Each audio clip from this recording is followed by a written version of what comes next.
उत्तराखंड की वीरान घाटियों और ऊंचे पहाड़ों के बीच बसी एक बेहद दर्द भरी लोक गाथा है रुपिया बौ। कहते हैं कुमाऊं के एक छोटे से गांव में रुपिया बौ नाम की एक युवती रहती थी। उसकी सुंदरता के चर्चे दूर दूर तक थे, लेकिन उससे भी बढ़कर उसकी मेहनत, समर्पण और प्रेम की मिसाल दी जाती थी। रुपिया बौ अपने पति से बहुत प्यार करती थी और उसके लिए उसके पति का प्यार ही उसकी सबसे बड़ी दौलत थी। पर उस गांव पर एक दिन भयंकर अकाल का साया छा गया। खेत सूख गए, अन्न के दाने तक मिट्टी में समा गए।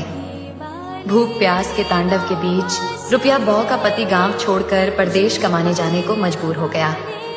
जाते जाते उसने रुपिया बौ से कहा, मैं जल्दी लौट आऊंगा, पर अगर देर हो जाए तो पहाड़ों की ओर देख लेना, मैं वहीं से आऊंगा।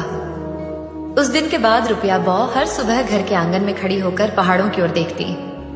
उसकी आंखें राह तकते तकते पथरा गईं, लेकिन उसका विश्वास अडिग था, उसका पति जरूर लौटेगा। दिन महीनों में बदल गए, महीने सालों में, मगर उसका पिया नहीं लौटा। धीरे धीरे रुपिया बौ का शरीर कमजोर पड़ने लगा। भूख प्यास से उसकी सांसें कमजोर हो गईं, मगर उसकी आंखें पहाड़ों की ओर तकती ही रहीं। उसकी उम्मीद कभी नहीं टूटी। एक दिन गांव वालों ने रुपिया बौ को उसके आंगन में ठंडी पड़ी हुई पाया। उसकी आंखें खुली थीं पहाड़ों की ओर, जहां से उसका पिया लौटने वाला था। उसकी आत्मा जैसे वहीं पहाड़ों में जाकर बस गई थी।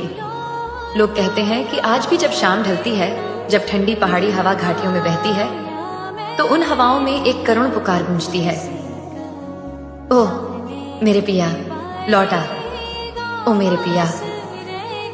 गांव वाले मानते हैं कि वो आवाज रुपिया बौ की आत्मा की है, जो आज भी अपने पिया को पुकार रही है। पहाड़ों की हर चोटी पर उसकी आंसुओं की गूंज सुनाई देती है।